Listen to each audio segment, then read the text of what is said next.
നമസ്കാരം എല്ലാവർക്കും എയർജോയുടെ പുതിയൊരു വീഡിയോയിലേക്ക് സ്വാഗതം. അപ്പോൾ ഇന്നത്തെ ദിവസം 2 അപ്ഡേറ്റ്സ് ആണ് വന്നിട്ടുള്ളത്. ഒന്ന് നമ്മുടെ നടിഗർ ടൊവിനോ നായകനായിട്ട് വരുന്ന നടിഗർ എന്ന സിനിമയുടെ ടീസർ റിലീസ് ആയിട്ടുണ്ട്. അതേ കണക്ക് തന്നെ നമ്മുടെ ജയ് ഗണേഷ് എന്ന സിനിമയുടെ ഓഡിയോ ജൂക്ക് ബോക്സും റിലീസ് ആയിട്ടുണ്ട്. അപ്പൊ എന്തായാലും ഈ ഒരു വീഡിയോ ഒരു റിയാക്ഷൻ വീഡിയോ ആണ്. ആദ്യം നമുക്ക് ജയ് ഗണേഷിലേക്ക് തന്നെ പോകാം. ജയ് ഗണേഷിന്റെ ഇതുവരെ ഇറങ്ങിയ അപ്ഡേറ്റ്സ് എല്ലാം തന്നെ എന്നെ സംബന്ധിച്ചിടത്തോളം പേഴ്സണലി എനിക്ക് എല്ലാം തൃപ്തികരമായിരുന്നു. എല്ലാം നല്ല ഡീസെന്റ് ആയിട്ടുള്ള സ്റ്റാൻഡേർഡ്സ് കീപ്പ് ചെയ്തിട്ടുള്ള അപ്ഡേറ്റ്സും കാര്യങ്ങളൊക്കെ ആയിരുന്നു ജയ് ഗണേഷ് എന്ന സിനിമയുടെ ഭാഗത്ത് നിന്ന് വന്നിട്ടുണ്ടായിരുന്നത്. അപ്പൊ എന്തായാലും ഇപ്പൊ ഇറങ്ങിയ സോങ്സ് ആയാലും ആ ഒരു സ്റ്റാൻഡേർഡ് കീപ്പ് ചെയ്തിട്ട് ഇറങ്ങിയിട്ടുള്ള സോങ്സ് പോലെ എനിക്ക് തോന്നി. എല്ലാം നല്ല ഡീസെന്റ് ആയിട്ടുള്ള വർക്കുകൾ. പേഴ്സണലി ഈ ഒരു സിനിമയുടെ ടീസറും ട്രെയിലറും ഒക്കെ കണ്ടതിന് ശേഷം എനിക്ക് തോന്നിയിട്ടുള്ളത് ഈ ഒരു സിനിമ ഒരു thriller mode full thriller mode പിടിച്ചിട്ട് പോകുന്ന ഒരു സിനിമയായിട്ടാണ് എനിക്ക് പേഴ്സണലി തോന്നിയിട്ടുള്ളത്. അല്ലാതെ ഈ ഒരു റോളിലൊക്കെ കണ്ട പോലെ ഒരു ഭക്തിപ്പടമായിട്ട് എനിക്ക് എവിടെയും ഫീൽ ചെയ്തിട്ടില്ല. പിന്നെ ഈ ഒരു ജയ് ഗണേഷ് എന്ന പേര് എന്തുകൊണ്ട് വന്നു എന്ന് ചോദിച്ചു കഴിഞ്ഞാൽ അത് നമുക്ക് സിനിമ ഇറങ്ങുമ്പോഴത്തേക്ക് അതിനുള്ള ഉത്തരം കിട്ടും. ഇതുവരെ വന്ന ഒരു അപ്ഡേറ്റ്സിനും ആ ഒരു ഭക്തിയൊന്നും എവിടെയും കണ്ടതായിട്ട് തോന്നുന്നില്ല. സോ അതേ കണക്കത്തെ ട്രോൾസ് ഒക്കെ വെറുതെ അത് അതിന്റെ വഴിക്ക് അങ്ങ് വിട്ടേക്കുക. അപ്പൊ അതേപോലെ തന്നെ ബാക്കിയുള്ള അപ്ഡേറ്റ്സുകൾ നോക്കിയാലും ഇപ്പൊ ഇറങ്ങിയിട്ടുള്ള ജൂക്ക് ബോക്സിലെ സോങ്ങുകൾ നോക്കിയിട്ടുണ്ടായിരുന്നാലും ആ ഒരു ത്രില്ലർ മോഡ് അതേ കണക്ക് കീപ്പ് ചെയ്തിട്ട് പോയിട്ടുള്ളതായിട്ട് എനിക്ക് ഫീൽ ചെയ്യുന്നുണ്ട്. എല്ലാ സോങ്സും ആ ഒരു ഡീസന്റ് സ്റ്റാൻഡേർഡ് കീപ്പ് ചെയ്തിട്ടാണ് ചെയ്തിട്ടുള്ളത്. നല്ല രസമുള്ള പാട്ടുകളായിട്ടാണ് എനിക്ക് പേഴ്സണലി തോന്നിയിട്ടുള്ളത്. എന്തായാലും നമുക്ക് ഏപ്രിൽ 11-ാം തീയതി വരെ കാത്തിരിക്കാം. 3 പടങ്ങളാണ് അന്ന് റിലീസിന് എത്തുന്നത്.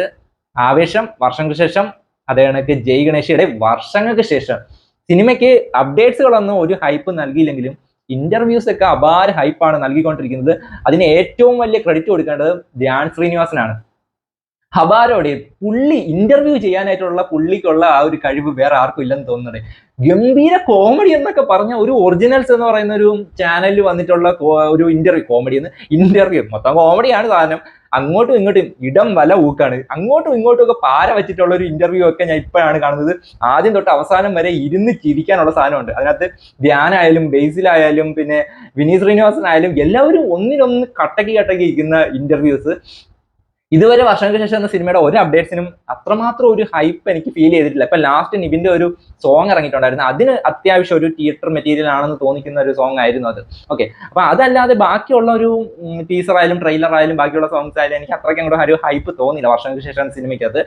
പക്ഷേ ഇപ്പൊ ഇറങ്ങിയിട്ടുള്ള ആ ഒരു ഇന്റർവ്യൂസ് എല്ലാം തന്നെ ശരിക്കും പറഞ്ഞ ഒരു സ്ട്രെസ് ബസ്റ്റർ. ഏറ്റവും ടെൻഷൻ അടിച്ചിരിക്കുന്ന സമയത്ത് പോയിട്ട് ആ ഒരു ഇന്റർവ്യൂസ് അങ്ങ് കണ്ടു കഴിഞ്ഞാൽ ചിരിച്ച് മണ്ണ് കപ്പുന്ന രീതിയിൽ അമ്മാതിരി ഐറ്റംസ് ഇന്റർവ്യൂസ് എല്ലാം പൊളിച്ചിട്ടുണ്ട് കേട്ടോ. ഈ ഒരു ഇന്റർവ്യൂസ് ഒക്കെ കൊണ്ട് തന്നെ ആ ഒരു സിനിമയുടെ ഹൈപ്പ് മല പോലെ കയറിയിട്ടുണ്ട്. എന്തായാലും ഇപ്പം കട്ടക്ക് കട്ട നിൽക്കുന്നത് ആവേശവും വർഷങ്ങൾക്ക് ശേഷമാണ് ആ ഒരു ഹൈപ്പിന്റെ കാര്യത്തിൽ. അത് കഴിഞ്ഞിട്ട് ഇപ്പൊ ജയ് ഗണേഷ് എന്തായാലും വരത്തുള്ളൂ. അതേ കണക്ക് ഞാൻ സോഷ്യൽ മീഡിയയിൽ എവിടെയോ ഒരു ട്രോള് കണ്ടായിരുന്നു. അതായത് ഈ ഒരു 3 സിനിമകളും 3 ടീമുകളായിട്ട് തിരിച്ചിട്ട്, അതായത് ടീം ചെന്നൈ, അതായത് വർഷങ്ങൾക്ക് ശേഷം എന്ന സിനിമ ചെന്നൈ ബേസ്ഡ് ആയിട്ട് വരുന്ന ഒരു സ്റ്റോറി ആയതുകൊണ്ട് ടീം ചെന്നൈ, അതേ കണക്ക് ബാംഗ്ലൂർ ബേസ്ഡ് ആയിട്ടുള്ള ഒരു സ്റ്റോറി ആയിട്ട് വരുന്നത് കൊണ്ട് ആവേശം ടീം ബാംഗ്ലൂർ, RCBയുടെ അവസ്ഥ വരാതിരുന്നാൽ മതി. അതേ കണക്ക് ജയ് ഗണേഷ് കൈലാസം, ടീം കൈലാസം. അതെനിക്ക് ഇൻട്രസ്റ്റിംഗ് ആയിട്ട് തോന്നി. അപ്പം ഈ ഒരു സംഭവം കൊള്ളാം കേട്ടോ. എന്തായാലും നിങ്ങൾ ഏത് ടീമിന്റെ കൂടെയാണ് എന്നൊന്ന് കമന്റ് ചെയ്തേക്കുക. അതേ കണക്ക് ഈ ഒരു ഈസ്റ്റർ, റംസാൻ, വിഷു കപ്പ് ആര് കൊണ്ടുപോകുമെന്നൊന്ന് കമന്റ് ചെയ്തേക്കുക. ടീം കൈലാസം കൊണ്ടുപോകുമോ, ടീം ചെന്നൈ കൊണ്ടുപോകുമോ, ടീം ബാംഗ്ലൂർ കൊണ്ടുപോകുമോ, നിങ്ങൾ ആർക്കൊപ്പമാണെന്ന് ഒന്ന് കമന്റ് ചെയ്തേക്കുക. അപ്പൊ എന്തായാലും ഈ ഒരു സിനിമയൊക്കെ കണ്ടതിന് ശേഷം സിനിമയുടെ അഭിപ്രായം ഞാൻ ഈ ഒരു ചാനലിൽ പറയുന്നതായിരിക്കും. അപ്പൊ നമുക്ക് ഇപ്പൊ അടുത്ത ഒരു അപ്ഡേറ്റിലേക്ക് പോകാം. ടൊവിനോ നായകനായിട്ട് വരുന്ന നടിഗർ എന്ന സിനിമയുടെ, നടിഗർ തിലകം എന്നായിരുന്നു ആദ്യം ഈ ഒരു സിനിമയുടെ പേര്. ഇപ്പൊ അത് മാറ്റി നടിഗർ. കാരണം ഈ ഒരു സിനിമ ഒരു പാൻ ഇന്ത്യൻ ലെവലിൽ ഇറക്കാനായിട്ട് പോകുന്ന ഒരു സിനിമയാണെന്നാണ് തോന്നുന്നത്.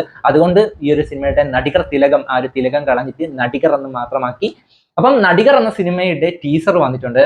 നമ്മുടെ ഡ്രൈവിംഗ് ലൈസൻസ് എന്ന സിനിമയ്ക്ക് ശേഷം ലാൽ ജൂനിയർ ഡയറക്ട് ചെയ്യുന്ന പടമാണ്. മിന്നിച്ചോ ഇല്ലയോ എന്ന് നമുക്ക് അറിയണമല്ലോ. നമുക്കൊന്ന് ടീസർ ഒന്ന് കണ്ടു നോക്കാം. എന്നിട്ട് ആ സിനിമയെ കുറിച്ചിട്ടുള്ള ഈ ഒരു ടീസറിനെ കുറിച്ചിട്ടുള്ള അഭിപ്രായം പറയാം. അപ്പൊ എന്തായാലും 1 മിനിറ്റിൽ കൂടുതലുള്ള ഒരു ടീസറാണ് വന്നിരിക്കുന്നത്. നമുക്ക് ആ ഒരു ടീസർ ഒന്ന് കണ്ടു നോക്കാം. മൈത്രി മൂവി അനീതി നടന്നാൽ അസ്തമയത്തിനുള്ളിൽ അവിടെ കലാപം നടന്നിരിക്കണം. ഇവിടെ അനീതി നടന്നത് എന്റെ കുടുംബത്താണ്. കലാപം നടന്നിരിക്കും. Super star David Padikkal. Honeybee, I am Tony, driving license. No calls, no cinema. Just booze, dance, kundaluku, കലാപരിപാടികൾ and finally. എന്റെ കരിയർ നശിപ്പിക്കാൻ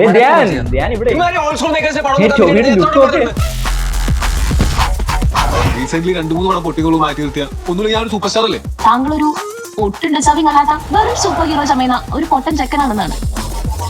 ഗെയിം പഠിക്കൽ എന്ത് പഠിക്കൽ ആര് പഠിക്കൽ നിന്റെ അച്ഛനാ പഠിക്കൽ നടികർ എന്താ ദശരഥം. ഫോളോ ചെയ്യുന്ന പോലെ ഏട്ടായിക്ക് എന്നെ ഇൻസ്റ്റാഗ്രാമിൽ ഫോളോ ചെയ്യാൻ പറ്റുമോ?